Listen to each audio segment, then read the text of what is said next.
Happy Tuesday, everybody.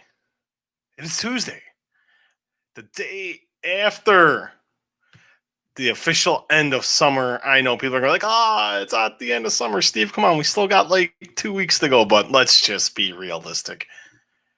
I'm wearing a hoodie. I'm not very happy about that. I'm wearing a hoodie on Tuesday, September 8th, 2020.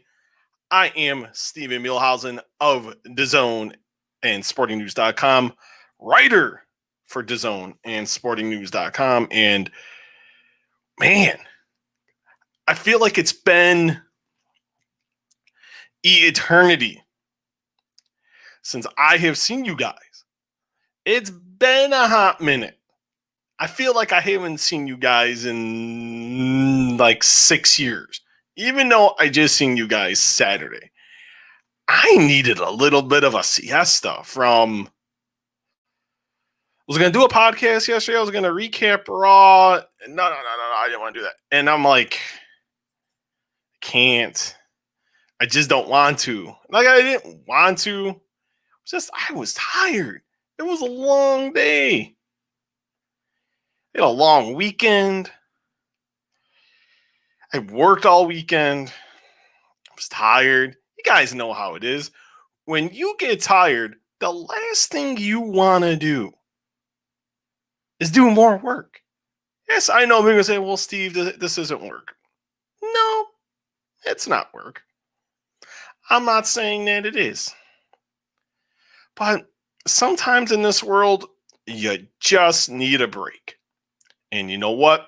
I needed a break. And I'm glad I took that break because I definitely needed it. But for everyone watching, there's a lot going on. Shockingly, a lot going on. And I know I'm looking at my phone here. I'm just trying to make sure everyone and everybody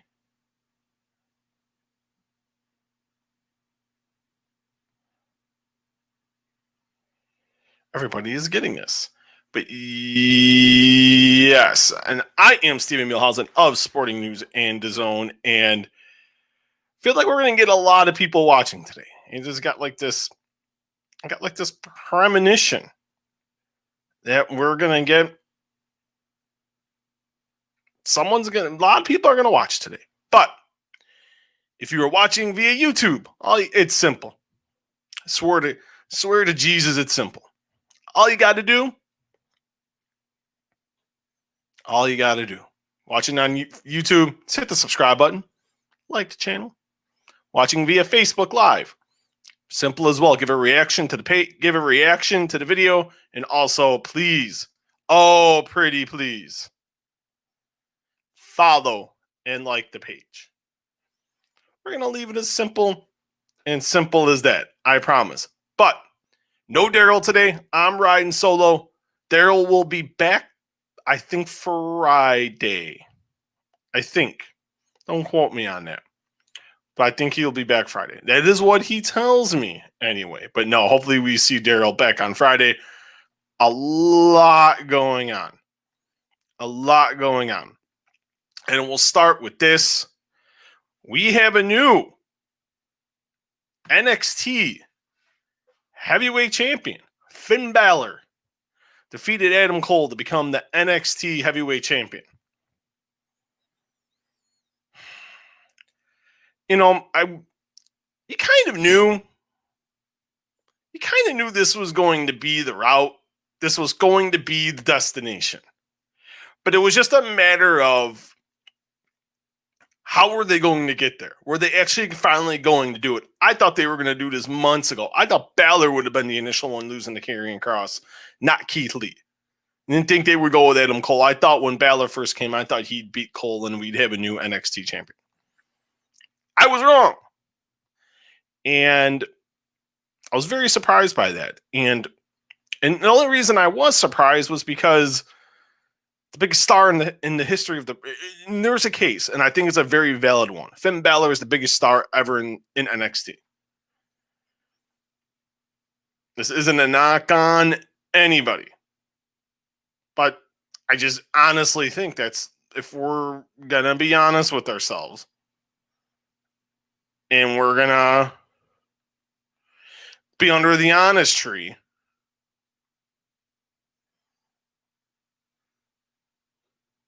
I think that's legitimately the case. He is the biggest star in the history of NXT. There's no doubt about it. And we saw what happened tonight, and the proof was in the pudding. I was very shocked, and I want to get your guys' thoughts. Leave questions, leave comments on Finn Balor beating Adam Cole to become the the NXT heavyweight champion. I'm very surprised. And I know some people are like,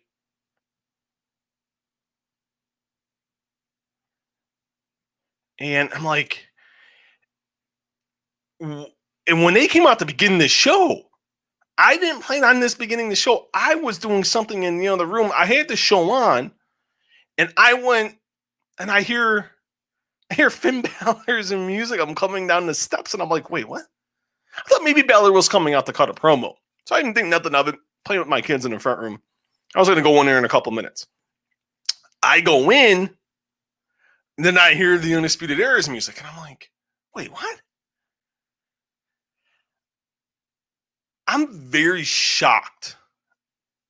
WWE started with this match. I want to get your guys' thoughts on this. Do you agree with WWE? And the fact they started with this match, they went for the jugular right from the jump. Mind you, no competition this week. No AEW. Okay, you're competing with the playoff, NBA and NHL playoffs, and regular season Major League Baseball. But no AEW, and yet you're going right to the jugular, and you're going with your big-time World Heavyweight title match. And I know what people are going to say. Oh, you're bashing Rhea Ripley. You're bashing Mercedes Martinez. No, I'm not. And this isn't a knock on the women. I like the cage match. I thought the women's cage match was good. It was hard-hitting, good back-and-forth action. That's the best I've seen Mercedes Martinez look in NXT. I thought the match was very good. I just wouldn't have closed the show with that. Now, the show was not live. And I know people are going to say, oh, well, the show was live. No, the show was not live this week. You could have went with the cage match first. That's why I'm pleasantly surprised that WWE went, hey, we're going to go with the world title match first. You didn't need to go, okay, you want to get the show to a hot start. I get it. But the viewer is watching for this match and this match only. No offense to Bronson Reed and Austin Theory, Rhea Ripley and Mercedes Martinez. No offense to the pedophile known as the Velveteen Dream. But you're going with one of the biggest matches of the year, and you're going with it first. I see a lot of people jumping in, a lot of people jumping out. Please, if you're watching via YouTube, just subscribe to the Walkway to Fight Club YouTube channel. Subscribe to the channel, like the video, give it a big thumbs up. If you're watching via Facebook, it's simple. Very, very simple. Give a reaction to the video. Please like the Walkway to Fight Club Facebook page. Give it a follow as well. Leave a question and comment. There's a lot going on. But going back to the topic, you don't blow your wad coming right out of the chute. Wouldn't have started here. I would have gone with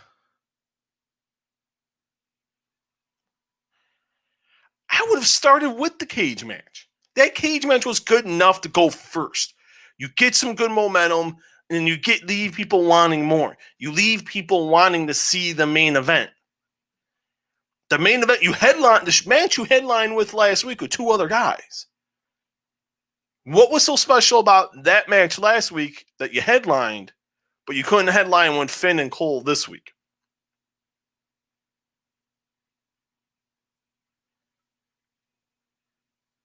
I don't get it. Makes no sense. I don't get it. I don't get it at all. I don't like it. Do you guys like it? Do you like Finn Balor, Adam Cole going first? I sure as hell don't. I'm not a fan of the idea at all. I think it's pretty ridiculous. People always ask what's in the cup. Yeah. Wouldn't you like to know? No, it is a Coke I had from dinner. I shouldn't be drinking caffeine this late, but that's a different story. But there's no reason you start with that. I'd go the different way. Build the anticipation, build the rating. Finn Balor, ratings draw. Adam Cole, ratings draw. Rhea Ripley hasn't proven to be a ratings draw. Neither has Mercedes Martinez. And this isn't knocking either lady. They just haven't proven it yet. Rhea Ripley hasn't proven it without Charlotte Flair. Mercedes Martinez has never proven it at all. But if you put them on at the beginning, then people are going to want to watch Balor and Cole. Instead of now you put that first, you're thinking as the viewer, what is my reason for watching? Why should I watch the rest of the show? What's the reason? I honestly don't have one. I found it hard to, and I'm not going to lie, I found it hard to get up for the rest of the show. I really did. It was hard. Matches were just, a lot of segments, not a lot of matches. Wasn't the world's greatest NXT. Luckily, luckily your front end and back end really delivered, because I really didn't think this was the world's most entertaining show tonight. I really didn't think so. I know people are going to view differently and say, come on, Steve, you're being a little mean. You're being a little not nice. Well, I'm not in the nice making business. Being in this game and being a journalist for 10 years, I don't got no reason to be nice. It's not the fact I respect every talent that gets in the ring. But you got to call BS when you see BS. Plain and simple. We got to call it fair. We got to call it down the middle. But let's get right into the show, because when the show started off, hot and heavy. Like I said, we went right to the title match. One fall to a finish. And I liked that this week. One fall to a finish for the title. Even though, yeah, I could have lived with another Iron Man match. That would have been kind of cool. As I'm like sitting here honestly thinking about it, like, that would have been kind of cool. But we didn't get that. Let's get to the notes. Great. Started out slow, so you really knew they were going at a methodical pace. So you're like, okay, this is going to last a minute. Good back and forth action. Cole playing the heel. Balor playing the babyface. Usually it's been both guys being the heel lately. So, but we'll get into that in a few minutes. Good back and forth. I like how they went to the first break. Cole was in the ring announcer chair. Balor was coming to do the missile drop kick, and boom, beautiful super kick. Perfectly timed by Adam Cole. Stupid picture-in-picture. I don't get what is with NXT and AEW and this picture-in-picture nonsense. It's ridiculous. Come back, trading strike. Still in the picture-in-picture. Trading strikes in the middle of the ring. Come back from break. Cole has Balor in a figure four. Balor hits the missile drop kick in the double missile drop kick into the corner. Goes at a coup de grace. Hits it. Man, you just look at Finn Balor. I am shocked he's never blown out an ankle. He's never broken a foot. He's never ripped his knees from doing the coup de grace. Major props for that. But beautiful air by Finn Balor. Grimacing in pain from the figure four. Got a 2 count. Cole regains the advantage, hits the last shot. Balor kicked out at 2. One thing I loved about those kickouts, and we seen this on All Out on Saturday. More big matches, you're seeing the talent kick out right at 2.99999. I love that. A little bit of realism creates the drama. That was a job well done there by both guys. Gains control again. Balor trying for the 1916. Cole keeps getting out of it. Cole goes to the top. Balor gains the advantage. Hits the 1916 from the top rope. Finn Balor becomes a 2-time NXT heavyweight champion. Beautiful match. Little over 30 minutes. Right around 30. Let me get the official time. I have the official time written down here.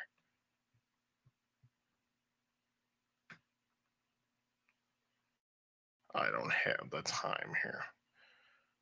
My apologies. I thought I had time. It was right around 30 minutes. Fantastic match, though. Great way to start the show.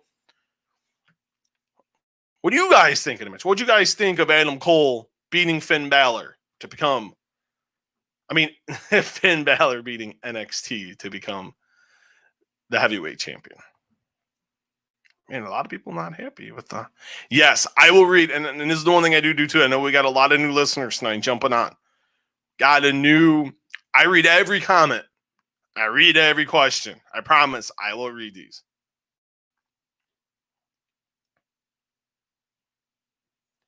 We will get to those.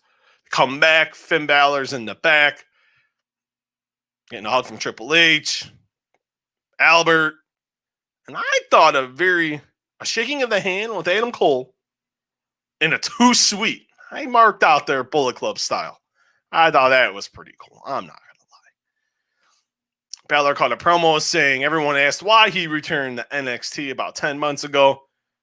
Points to the belt and says, that is why I returned. Good, passionate, short, quick, and to the point promo. Robert Stone, a.k.a. WWE's version of Tony Khan, was being interviewed. He asked for the interview time. Went to the mini tank of Shotzi Blackheart that keeps running him over. Shotzi pops out of nowhere. Stone backs off. A nasty forearm strike dropped Robert Stone. Here came Aaliyah.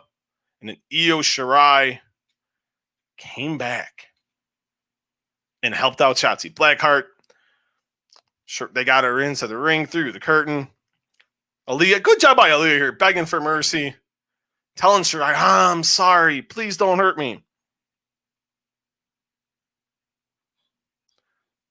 Shirai starts kicking her ass. Lifted Aaliyah up with a double underhook suplex to deliver a backbreaker. Robert Stone tried to make the save, but he got hit. He got beat up for trying to get inside the ring too. Shirai with the moonsault. Blackheart hit the senton bomb. They cleared the ring, and then a stare down. And Shotzi Blackheart picked up the women's title. And we will see that match next week in the non-title match. Io Shirai will face Shotzi Blackheart. I like the segment. You do all that for a non-title? Takeover is on October 4th. You tell me you can't do that until you can't do that then? Save it for Takeover. You can create a program. You got a few weeks. You tell me you can't create something in 4 weeks to give Shotzi Blackheart a title shot. I don't think you should go right into Rhea Ripley and Io Shirai. You go with Shotzi. The placeholder program. You build up everything with Ripley, and then you culminate it at Survivor Series. That's what I would do. Just my opinion. But hey, who in the blue moon am I? All right, let's continue. I thought something that to me, man, is Johnny Gargano and Candice LeRae invite their good friend Tina Knox over for dinner. Beautiful Gargano shirt, by the way, that Tegan Knox had on. Gargano is cracking jokes, being overly nice to Tegan Knox. They're sitting in, they were having dinner. Saw some salad.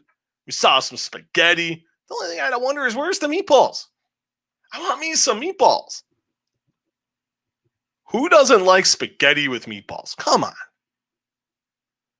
That's all I ask for. Please, oh please, give me some meatballs. Who doesn't like spaghetti? Who doesn't like meatballs with spaghetti? Oh, come on. The salad was a hit, and I like the had a picture frame of Michael Hayes. I couldn't stop laughing every time I saw that. That was beautiful. That was really cool. Promo by Timothy Thatcher. This was pretty good. Breaking down Damian Priest and finding his weaknesses and how he will beat him and become the North American champion. Timothy Thatcher has like that very dry sense of humor. It's one of these you really gotta like really dig down deep and understand it. But Thatcher has like that dry humor that I just really like. I don't know why.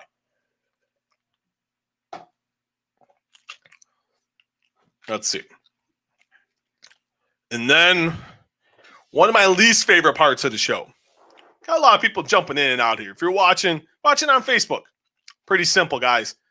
Give a reaction how you feel about the video. Good, bad, indifferent. Let me know. But also, more importantly, like the Walkway to Fight Club Facebook page and also give it a follow as well. If you're watching on YouTube, simple as well. All you got to do is subscribe to the channel, give it a thumbs up, and also leave a question or comment. It will get answered, I promise. Give me your thoughts on NXT. Did you like Finn Balor and Adam Cole going first? Did you like Finn Balor becoming the NXT champion? Or should Rhea Ripley and Mercedes Martinez close the show? I think it should have been Finn Balor and Adam Cole. Not a knock on the ladies, but that is just my honest opinion. And then one of my least favorite parts of the show, the pedophile, known as the Velveteen Dream, taking on Ashanti The Adonis. I like the nickname. I don't know why. And all of me, and I'm a journalist, and I'm going to be fair. I do like Dream got a little bigger, got a little more cut. I think he got rid of all the glitz and the glamour. He's got a coat. And he still got the designs like Rick Rude with the coats and everything, which I'm fine with. And still keeps the heel persona. And I like the goatee. I think he's a scumbag, but I'll be fair. The heel thing I do like. Adonis actually dominated the first couple. Dream was doing the histrionics, trying to get inside Adonis's head. Adonis is beating him up, clothesline.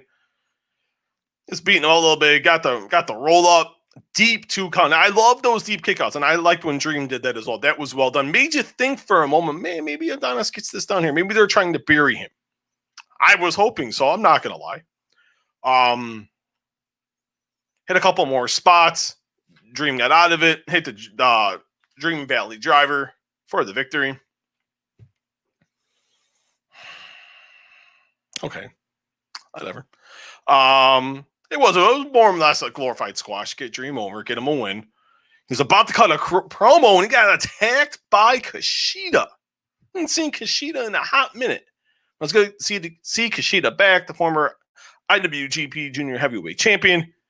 Came back and just pummeled Dream every way, which way around the ring. Well done. He hit the figure 4 around the ring post. He had punches. He had the officials trying to get him away. Dream's trying to get away from him. Extremely well done. Got me excited for the match. And I'm not the only one who said this. There's a lot of notable journalists that said this tonight. I've seen a lot of fans say it as well. Please, oh please, have Kushida go over in this program. This guy needs to be out of here. I have no use for the Velveteen Dream. If he's going to put people over, it is what it is. And then me and Daryl had this conversation when the first one down. It's like, well, he's still getting a paycheck. And that is true. But I'm also a believer of burying his ass on the way out. The mixer, just to make it 1,000% clear, degrade his value worse than it already is. If you want to do that, I'm fine with that. I don't think he should have a job, but I'm going with that premise there. And that's just my opinion. But unfortunately, he still has a job this week. Maybe one day Paul Levesque will wake up and realize, man, I got a show with 2 pedophiles and I put them on the same show. In a very good segment here with hyping up the tag team title match with Breezango and Imperium. I liked this, and I wasn't expecting to like this. The champ said they've worked hard for 5 long years to get this opportunity. Imperium calls them jokes, but Breezango comes back and says Imperium will be the punchline. I like it. Title match next week. You have Breezango against Imperium, and Damian Priest will defend the North American title against Timothy Thatcher, and Io Shirai will take on Shotzi Blackheart in a non-title match. So 2 title matches next week. Bronson Reed against the other pedophile, Austin Theory. Theory was selling huge for Bronson Reed, bumping around all over the place. Hit him with a flying shoulder tackle off the apron. Continues to beat the living bejesus out of Austin Theory. But during the commercial break, Theory sent Reed into the turnbuckle with a drop toe hold. Reed made the comeback as soon as they came back from break. Theory with a side suplex. But I will say this. As much as Austin Theory is a pedophile, he sold very well tonight. He sold the injured back very well. Even though he did a blockbuster, which I thought was kind of strange. But I'll give Theory credit for he did sell the back very well, except for that one spot. He tried to got Reed up for the fireman's carry, was shaking. And I thought that was good, like the shaking of the legs, trying to hold him up to do a move. He crumbled. Reed fell right on top of him. Bronson Reed went to the top rope, and the 1, 2, 3.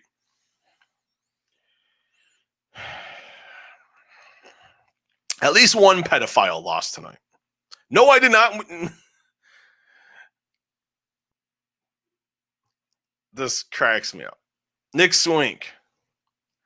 He's starting a collection of them. Velveteen Dream, Austin Theory, and now supposedly Josh Briggs. Yes, Josh Briggs has also been accused.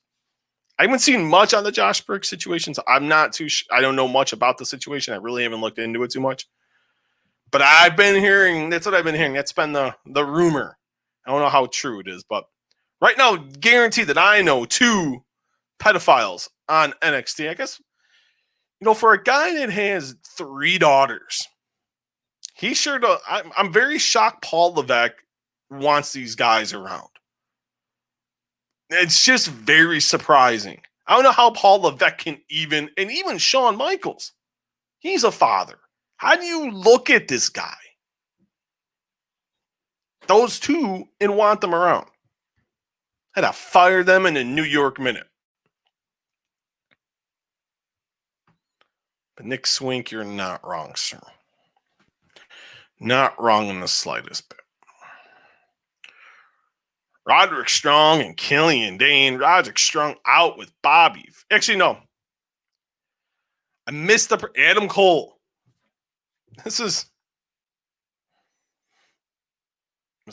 Said Finn Balor, the better man, won tonight, respects Finn Balor immensely. Said Finn Balor, better hope he doesn't get another crack at the title because the result will be different, and that is undisputed. A babyface promo from Adam Cole. Is Adam Cole going babyface?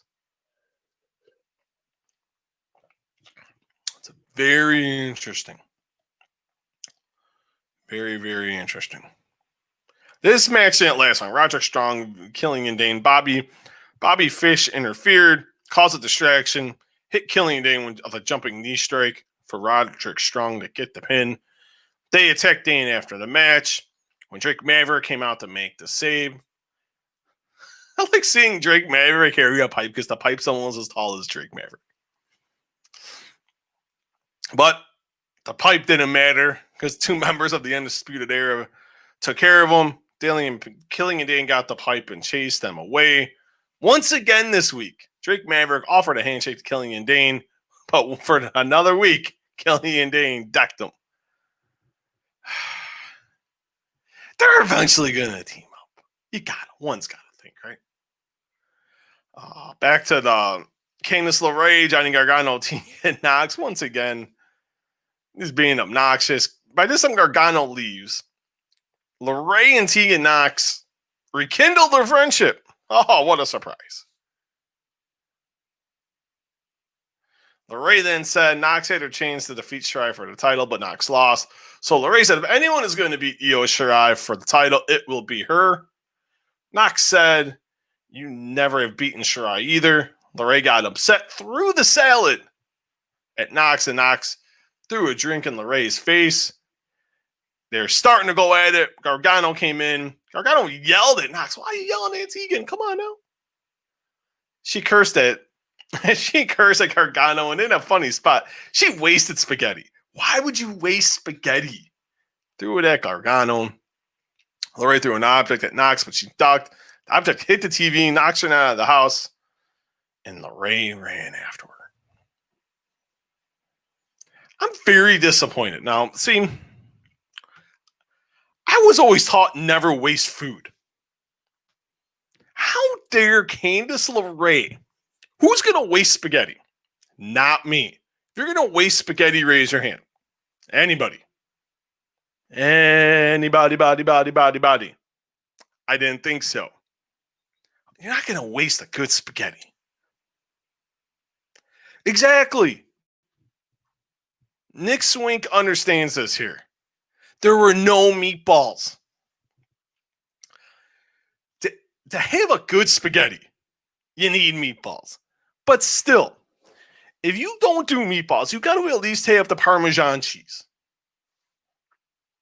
Let's just call that like we see it. We need the Parmesan cheese, man. We just need it. If you don't have the Parmesan cheese, you have nothing.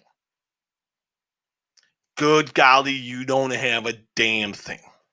Sorry to disappoint you people, but you don't have nothing. We get to the main event of the show. Rhea Ripley, Mercedes Martinez in a steel cage match. As soon as Mercedes Martinez came out, who had a kendo stick in hand, so you know she was ready to deliver the thunder. Rhea Ripley, just cowardly. I'm kidding. Attacked her from behind. And a lot of good back and forth. We had some chairs, kendo sticks. We had some tables. Wait, hold on. I'm kind of going. I lost my spot here. It really picked up in the second when they came back from the second break. A beautiful. I've never seen this. A beautiful German suplex by Mercedes Martinez. That was awesome. That was such a great spot. At that point, both girls are exhausted. Ripley somehow got up first, threw a chair at Martinez's face. She does a dropkick to send Martinez back into the cage. A beautiful superplex by Rhea Ripley. Ripley applied the standing leg lock. No, Martinez gave Ripley a beautiful spine buster. Ripley fired up. Ripley applied the standing leg lock. Martinez, though, just someone that thought the match was going to end up, crawled, struggling. That was so well done. Hit her with the kendo stick. She hit Ripley again. Ripley was forced to release. Robert Stone tried to climb up the cage. Ripley got the better of it when she was starting to beat him up. Then Martinez came back, made the save, hit Ripley again with the kendo stick. And a neck breaker that Martinez slipped out of. I don't know if it was just due to sweat, being exhausted, but she slipped out of the neck breaker. Ripley kicked out at a long two. Martinez set up the table, put Ripley to the top. Ripley blocked the suplex. Then Ripley got her out, hit the riptide through the table, defeated Mercedes Martinez wins the program, and will go on to face. Looks like it's going to be soon Io Shirai. I hope. If I'm booking, I'm giving Blackheart to beat Shirai next week, and then you go with that. And then they face off at TakeOver. You build up the animosity with Ripley and Shirai, and then you go. Then if you're going to have Ripley win the title, which she should, then you have her beat Io Shirai at Survivor Series TakeOver. Next week, like I just said, you have Io Shirai against Shotzi Blackheart, non-title. Damian Priest defends the North American title against Timothy Thatcher.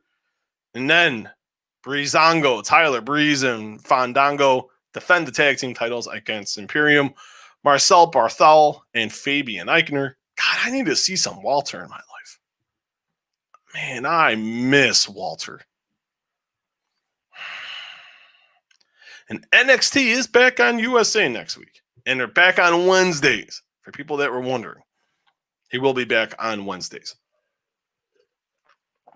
All right, let's get really quickly. Not really much else going on. One bit of MMA news before we answer all the questions and comments. Nick Diaz is reported, out of all weird days to report news, Sunday. That's how the Diaz brothers do things, I guess.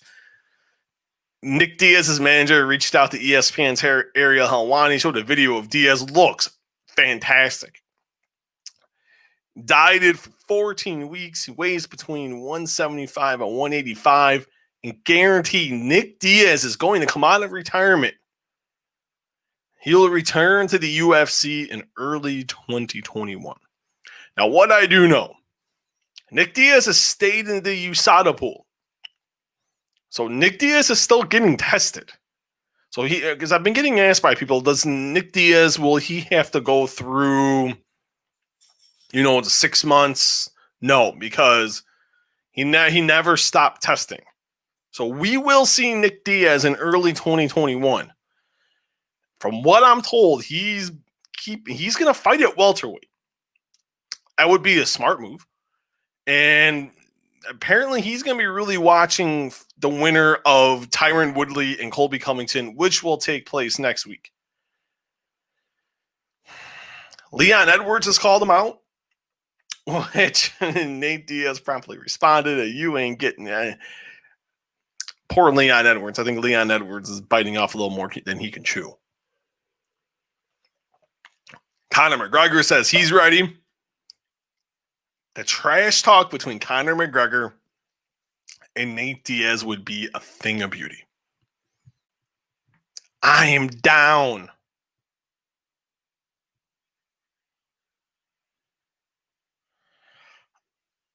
I would for sure. God, Nick Diaz has got some fights. You got Masvidal, McGregor. Him and Covington, I think, would be interesting. Him and Woodley, I wouldn't mind seeing. And so I got asked if Diaz would fight for the title. Nick Diaz gets 2 wins. Nick Diaz is fighting for the welterweight title. Plain and simple. He gets 2 wins in a row. It's going, even if I think he gets 1 win, I think honestly, it's a possibility. He is a draw. He is a legit attraction. He may be been out of the game. It'd be 6 years by the time he steps into the cage. But people don't care. People want to see draws. People want to see that. People want attractions. People don't want to, and no one who wants to see Kamaru Usman against Gilbert Burns for the welterweight title at UFC 256. Not me. Not looking forward to it. No. I like Kamaru Usman. I think Usman's got an awesome story. I know jack and nothing about Gilbert Burns. Beyond the fact he came up from lightweight, kept missing weight, and he missed weight, and that's the only reason he went up to welterweight. Just so he didn't have to cut all that weight, which is smart. Smart move. A guy that actually used his brain. You don't get that too often. But I have no interest. There's nothing there. Maybe some, and this is where we're going to see how good the marketing team is of the UFC and ESPN. We're going to see how much of a draw Kamaru Usman really is. I'm not sold on it, but we shall see. But Nick Diaz is returning in 2021, and I'm all for it. Please give me some of Nick Diaz. I don't care who it's against. I just want to see Nick Diaz fight. He's got cardio for days. He's got awesome jiu-jitsu. He can fight, man. Plain and simple. He was too big in that Anderson Silva fight. Silva was just too big. Silva had like about a 25-pound weight advantage. That was ridiculous. Nick Diaz's natural weight class is welterweight. And I'm excited to see if Nick Diaz is going to return, which his manager said it's going to happen. Give Nick Diaz, I'm not saying don't give him a softie, but give him a fight that he can win, and then get the rust out, and Nick can get rocking and rolling. You want to leave questions or comments? Leave them, because it is time. We're talking. You want to leave anything about MMA, boxing, pro wrestling? Leave a question. It will get answered. We got a ton. Here we go. Next week. NXT pulled a better number last week on Tuesday than have on Wednesday. You think they're going to move NXT to Tuesdays permanently? I've asked. I've been told no. USA's broached them on the idea. When I asked after the number came in on last Wednesday. Vince doesn't want to. And I'm so torn on this because Vince isn't a quitter. Vince doesn't like losing. And I said this, I don't know what day I said this last week on the podcast, but I feel in his mind, that's conceding defeat. And there's a part of me that I believe that argument because, let's be honest, they're losing on Wednesdays. They're losing the demo. They're losing in total viewership. You know, and Paul Levesque keeps saying, slow and steady wins the race. And I know they're thinking, oh, look at what happened when Nitro first came on TNT and, you know, they were beating Raw and then they won 83 weeks in a row, but they were eventually going to catch them. They knew that WCW was going to screw up. Well, then a thing called Mike Tyson happened. Then a thing called the biggest box office attraction in a short time period, the biggest box office draw in the history of wrestling. In a very short amount of time, a guy named Stone Cold Steve Austin came in and basically changed it around, changed the business, changed the financial structure for Vince McMahon and made him, The Rock, Mick Foley, DX, made this guy a billionaire. I don't think they're going there permanently. I think USA would like the additional 200 to 300,000 viewers a week. I think they would enjoy that, help out with advertising. I don't think they care about a wrestling war. But then I hear people at USA really want to beat AEW. They don't like the fact this upstart's coming in and taking care of, and wiping their ass week after week.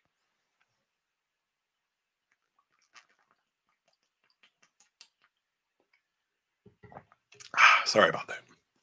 Always need a little bit of water. So I think they're going to. I wouldn't, because I'm of that same belief. And this, knowing Vince McMahon's mentality and talking to enough people there, Vince is so stubborn. He doesn't care.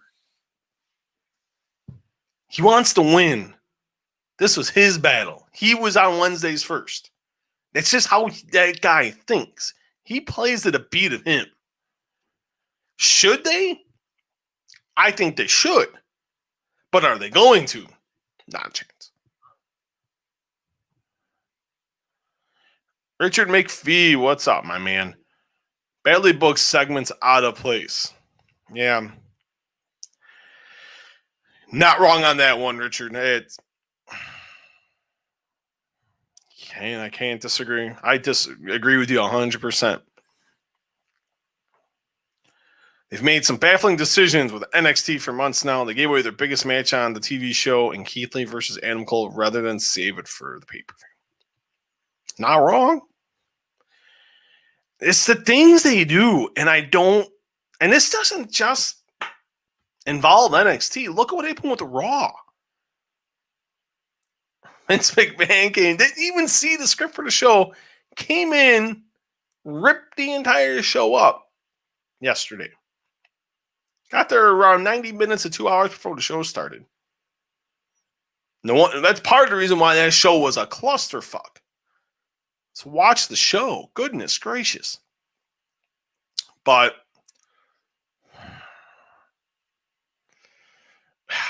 I wasn't a fan of. At first, I have to admit, I was a fan of that match, Keith Lee and Adam Cole. I'm thinking, okay, Lee's gonna win, and then Lee's gonna get a sustained run at the end of the year, lose to Karrion Kross, whether it was at Survivor Series takeover show or the Rumble takeover show. Had no problem with either or. But then you did that, and it was like you did it to pop a rating.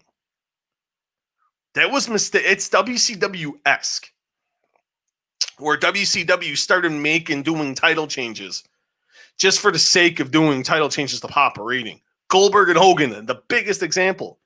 You blew a $10 to $12 million match for a rating to please the Turner executives to win a night because you're getting your butt kicked. You had lost 4 of 6, 4 of the last 5 weeks tonight to Raw.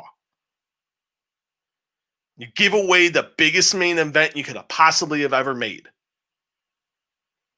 Then you never did the rematch, which was dumber. And then you did all those title changes in 99 on Nitro, and it's like, you've never seen Vince McMahon do that. But now Vince McMahon's making a lot of mistakes. He's 75 years old. Someone's got to tell him, hey, why are we giving away this match when you can give it for a takeover and you can get subscriptions? You would get an uptick in subscriptions if you would have went with that match for the SummerSlam takeover show. I firmly believe that 1,000,000%. Instead, Keith Lee dropped. You had to make one title defense with both belts. Then the following week, he vacated the belt, the North American title. Yeah, Damian Priest got the belt, which is cool, because I think Damian Priest deserves it, and I think he's done a great job. But look at what has come because of that. You don't give away big matches like that. The end game was Karrion Kross. You just didn't need to go with it that soon. Nick Swink again. The picture-in-picture makes sense when running against AEW. Running unimposed, they didn't have to do it. Oh, I agree. That's a very good point.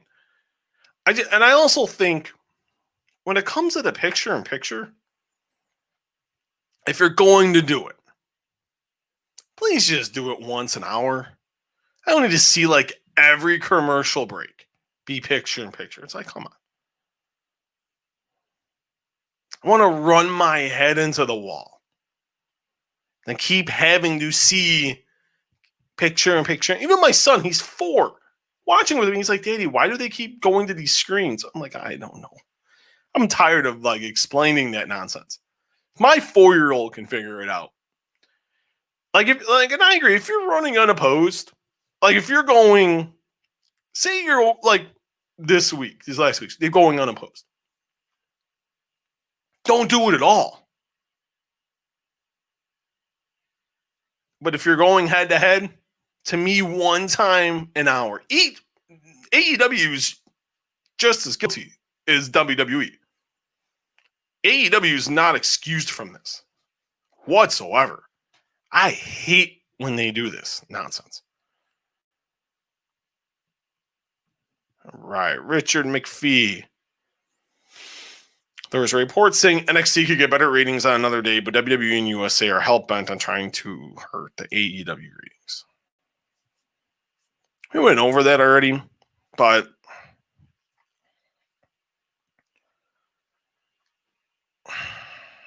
think of both shows can get better ratings. Look at AEW, got 928,000 viewers last week. I'm intrigued what the NXT number will be tomorrow. Because you have the NXT number and the Raw number tomorrow. So I think that'll be interesting. That's why we didn't discuss Raw ratings. Because Raw's ratings due to the holiday will be out tomorrow. I've heard that report. I don't know how true it is. You people at USA I've talked to will not comment on that, but I think you can draw your own conclusions. Richard McPhee again. Robert Strauss is such a waste. Good in-ring talent, not digging his role. Robert Strauss, people don't know, is Robert Stone. He was an Impact.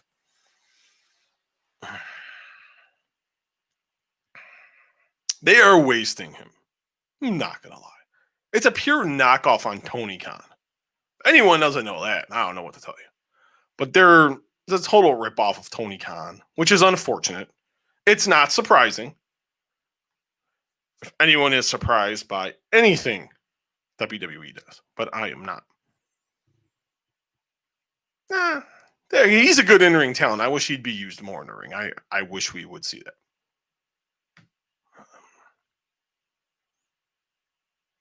Nick Swing thinks he says it's much more beneficial for both shows to run different days.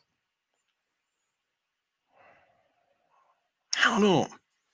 There's days, actually there's weeks.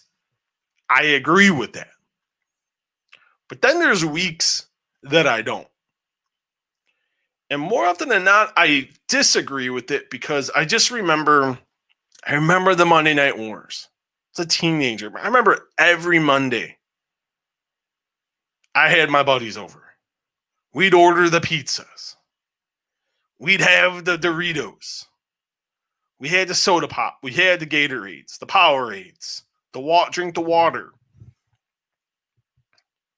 And we did it every time. We'd watch Nitro, we would tape Raw, and then we would watch Raw and just fast forward through the commercials. Except when it went to 3 hours. Then we would just watch Nitro. And then they would come over the next day and they would watch Raw. The same guys would come over and we'd watch Raw. And do the same thing. But I like it because just think I always tell people, what if Nitro and Raw were on the same day? We're on different days. I don't think WCW would have gotten as big as they did, and I think WWE would have declined. I really do. The Monday Night Wars fueled the wrestling business. The Monday Night Wars were such a benefit to the wrestling business. Look at everything that was created. Jobs were created. A lot of money was made. People were made forever. I think having both shows on the same night, I think is in the long run, and I think it's a long game. I want them to stay on both ends because I think that would help. At the end of the day, that helps the wrestling business. The writing just needs to be better overall in WWE. The writing can even be better in AEW. Both sides can be more creative. Yes, wrestling is in a lull time right now. Basically, it's the hardcores. I think we can all agree with that. All it takes, though, is one guy to change it all. I think there's some guys there, and we can get into this at another time, but I think there's a couple guys that, if booked correctly, can be that next Steve Austin. Rock. And I'm not saying I'm going to be next Rock, but the next guy to be the guy. A legit top attraction that everybody will buy into and parlay that into giant success for the wrestling business. Nick Swink, I guess WWE doesn't want two shows in the top 10 in the ratings. That's a valid point too. But I think that just falls back to better creative. Their creative is awful. Watch Raw last night. That's all I gotta say. And I've talked to people there. Right now, SmackDown is viewed as the A show. And Raw is kind of right now the afterthought. SmackDown's getting more attention because it's on Fox. Whether we want to admit that or not, that's exactly what's happening. Right now, Raw is literally the redheaded stepchild, no pun intended. No pun intended. For good, bad, or indifferent. I agree with you're not wrong.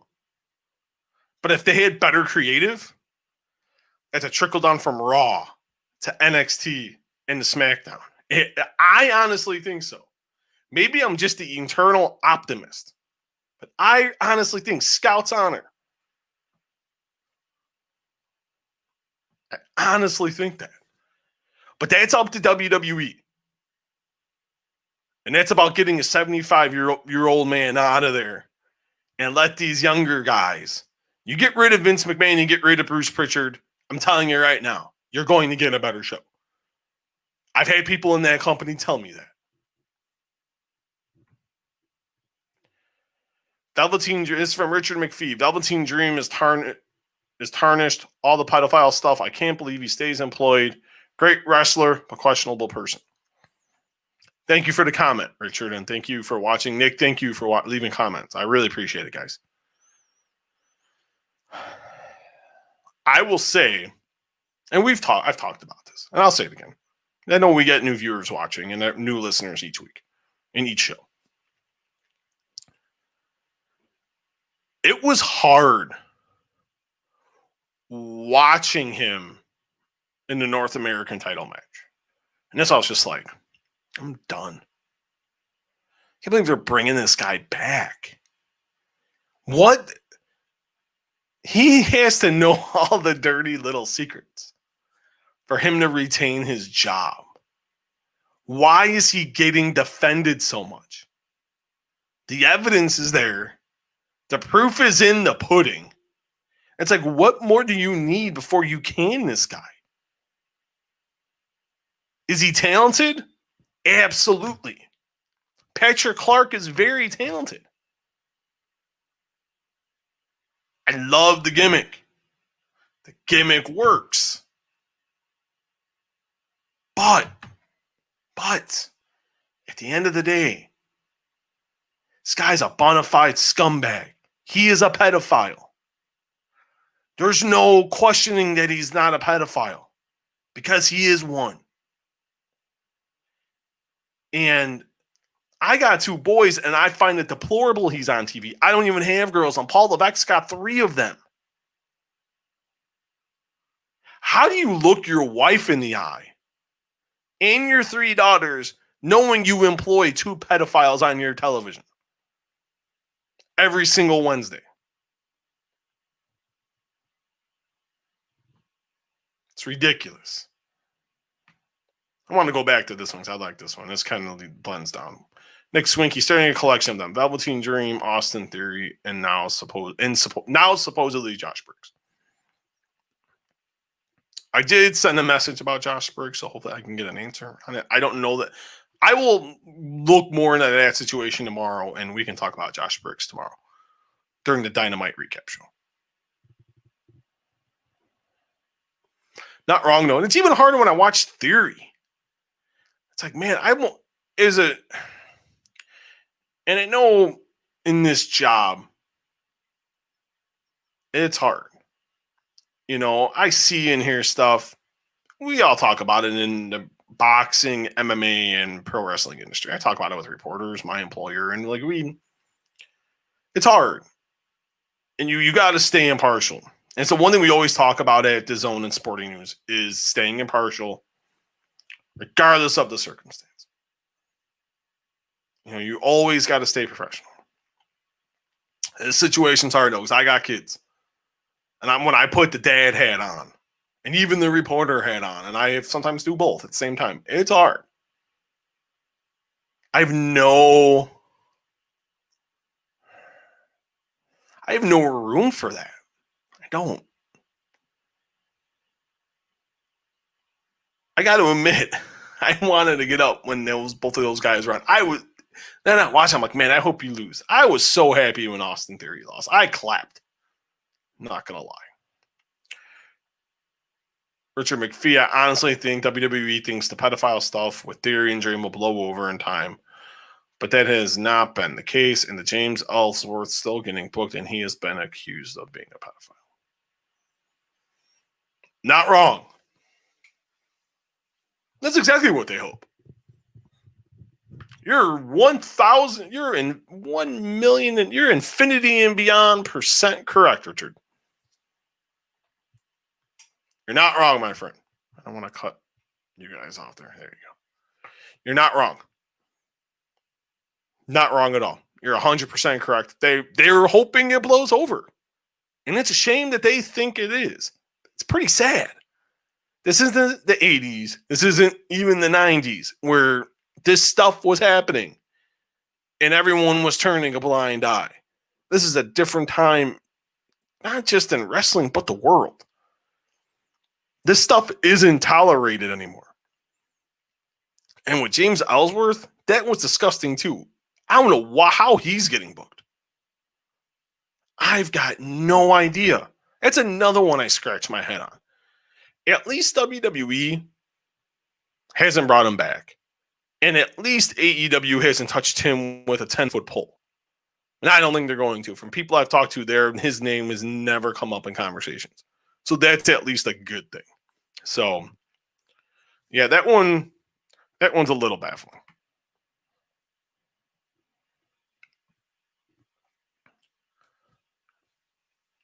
Richard McPhee, WWE shareholders should demand the firing of the pedophiles over the risk of losing value and losing sponsors. Just be happy that the stockholders are taking notice of the fact that ratings are down. They're losing to an upstart on NXT. In the stock. Just be happy with the fact they notice the ratings were plummeting. The fact that it finally took them that long to realize that is sort of a win. Should they demand the firing? Oh my God, yeah. This is another reason when you let a 75-year-old man, he's running the asylum. I know I keep bringing up his age, but he's 75. No 75-year-old should be running a multi-billion-dollar organization. I'm sorry. He needs to be gone.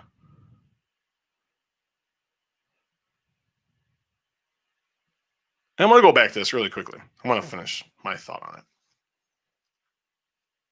Maybe and I just thought of this right when I clicked off, maybe we'll take sponsors to say, hey, if the right people find out, maybe they're like, hey, you keep these people on TV, we're pulling the money. Because in this world, and we all know it, look what's going on with COVID-19. Money talks at the end of the day, unfortunately. Trust me, I know.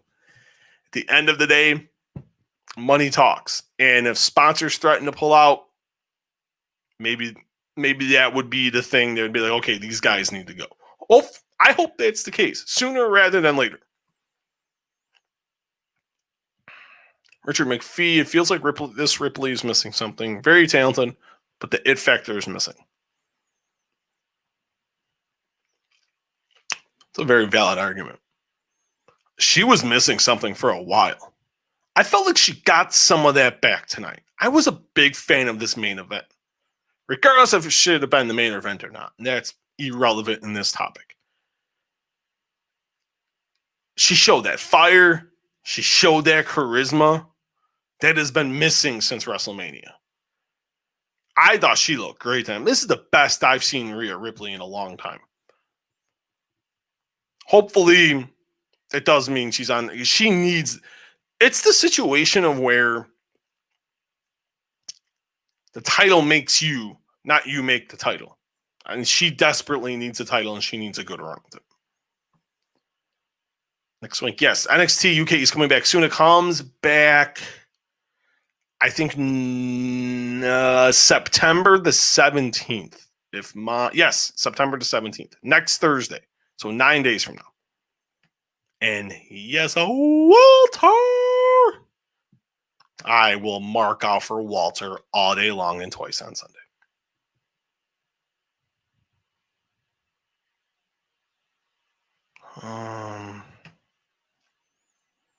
Maybe Richard, you can clarify. Nick has made some bad financial decisions. That's why he's coming. Nick who? Oh, Nick Diaz, yeah. I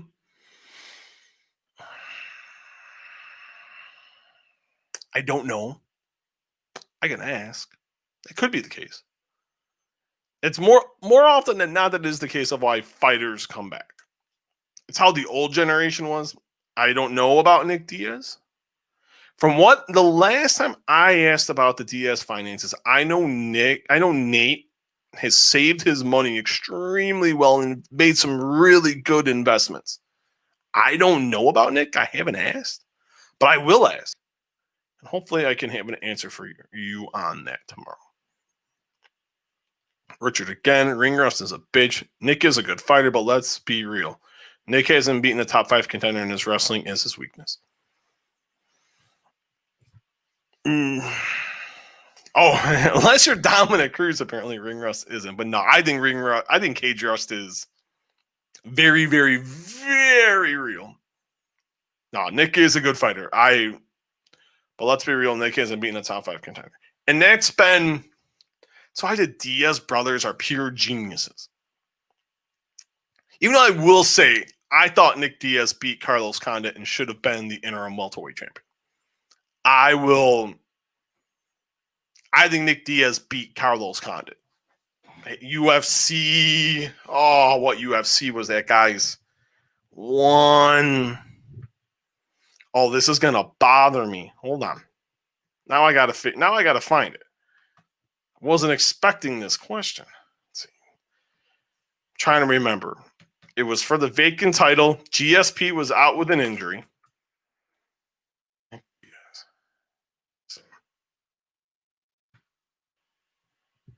Let's take a yander here, everybody. All right, internet. Come on now. There we go. All right.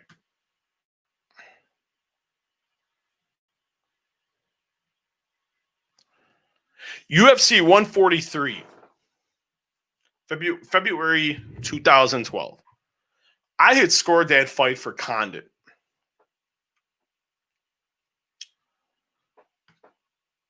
I thought that was like Carlos Condit. I thought Carlos Condit got away with one. There was a unanimous decision. I had Nick Diaz winning the fight. As I know, a lot of people had Nick Diaz winning the fight. Let's look at Nick Diaz's resume. Let's see if I don't think he's ever beaten a top 5. Let's look at Nick Diaz's wins. He's beat Chris Lytle. Let's look at his notable wins. Robbie Lawler. That's a legit win. Let's see. He lost to Diego Sanchez, Joe Riggs, Sean Shirk.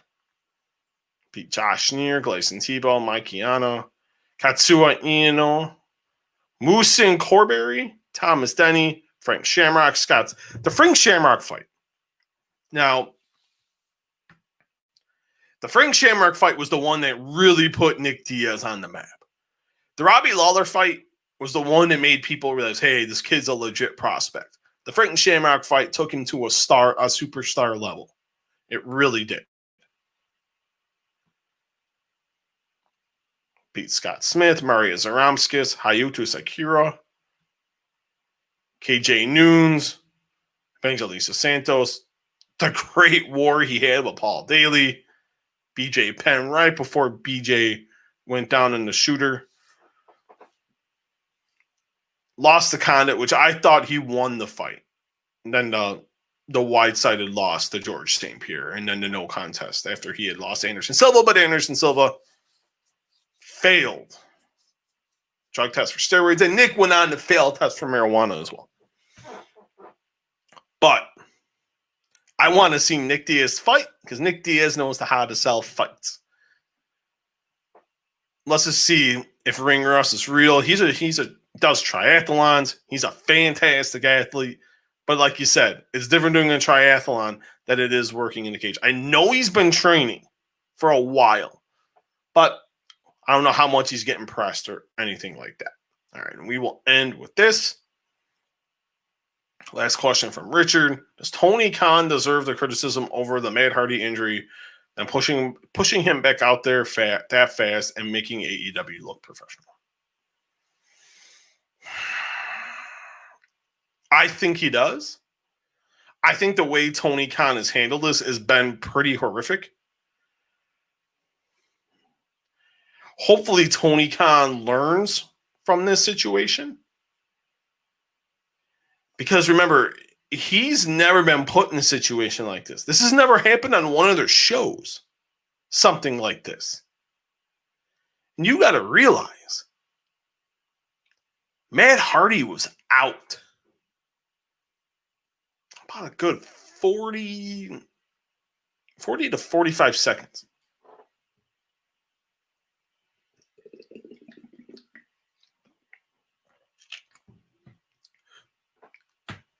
Should not have been allowed to continue.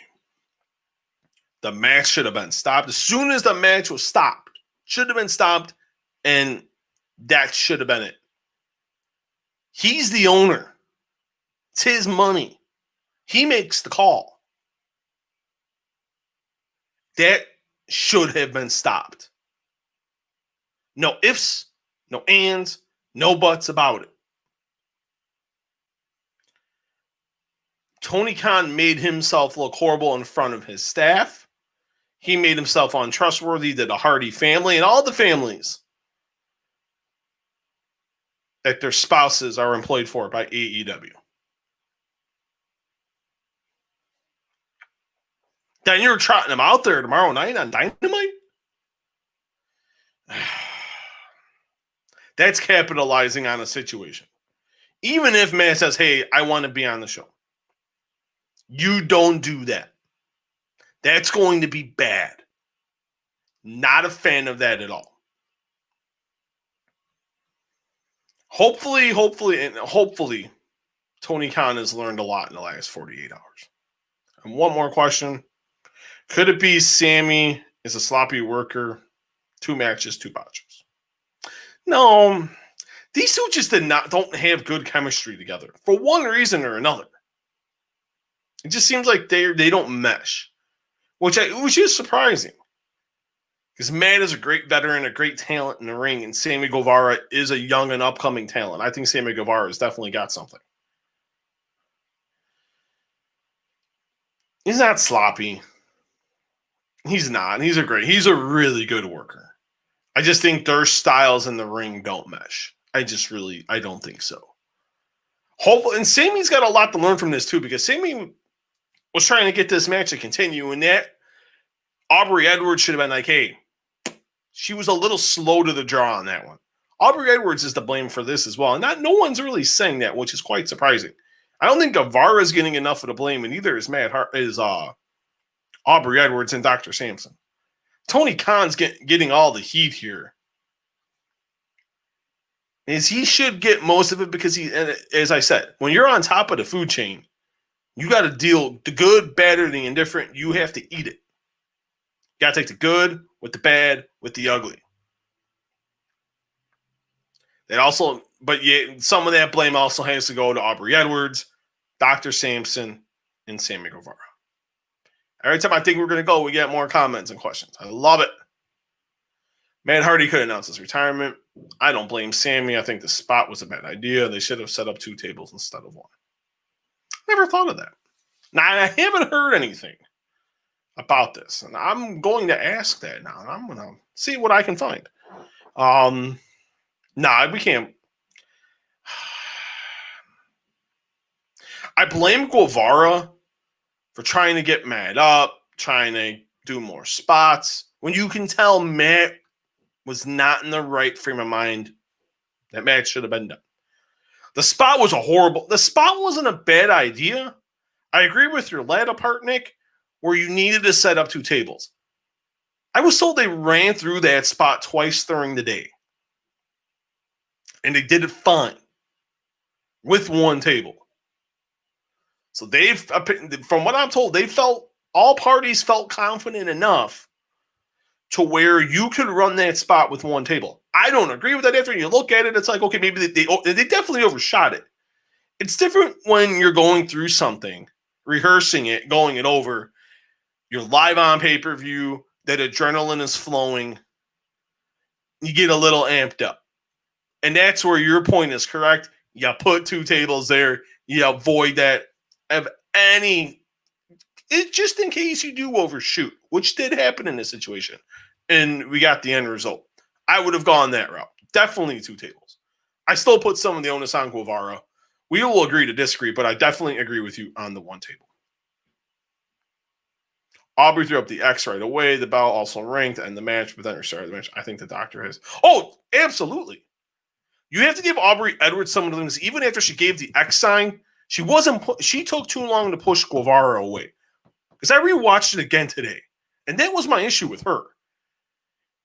And I respect Aubrey Edwards. I think she's a very good official.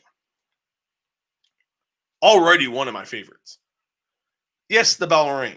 She threw up the X right away. She knew what was wrong. But that's where she's just got to, boom. You got to be, you're the lead dog in that ring. The official is the head cheese. She's got to throw him and push him away quicker than she did. Dr. Sampson, he should be fired. Fired. That was completely unacceptable. You don't do that. You can tell me I'm wrong and I'm blue in the damn face.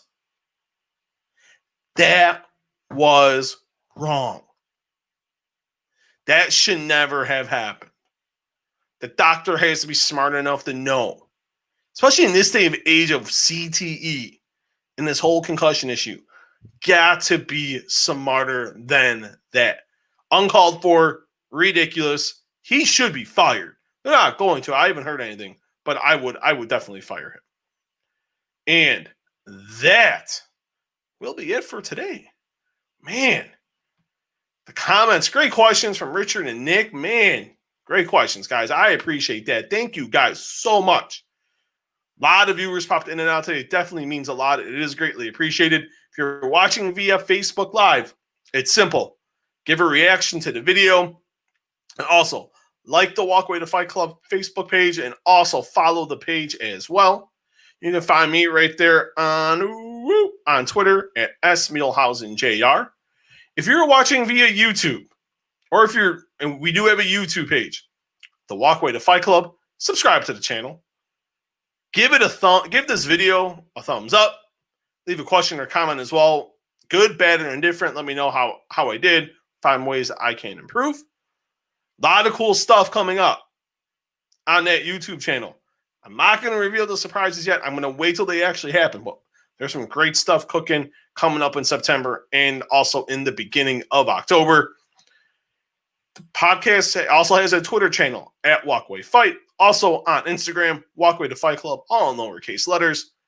The audio of this will be up tomorrow. Actually, it will be up after this is done. I'm going to clean it up a little bit, add a little something, and then this will be up for you later this evening, tomorrow morning. Right? It's on iTunes, Google Play, Spotify, and all your favorite podcasting platforms. Download, rate, subscribe, leave a comment, give star ratings, boost up the podcast and the podcast chart rankings. Helps me out tremendously so we can continue to do this. I can continue doing this for free. Also, we'll be back tomorrow night to recap AEW Dynamite. We'll have Raw ratings. We will have NXT ratings and whatever else is going on in the world of mixed martial arts, professional wrestling, and the land of boxing. We got some boxing news we will discuss tomorrow. A big fight was made official today, and we'll get into that more tomorrow. This is Stephen Muehlhausen, and I'll see you guys tomorrow night. Peace. I'm out of here.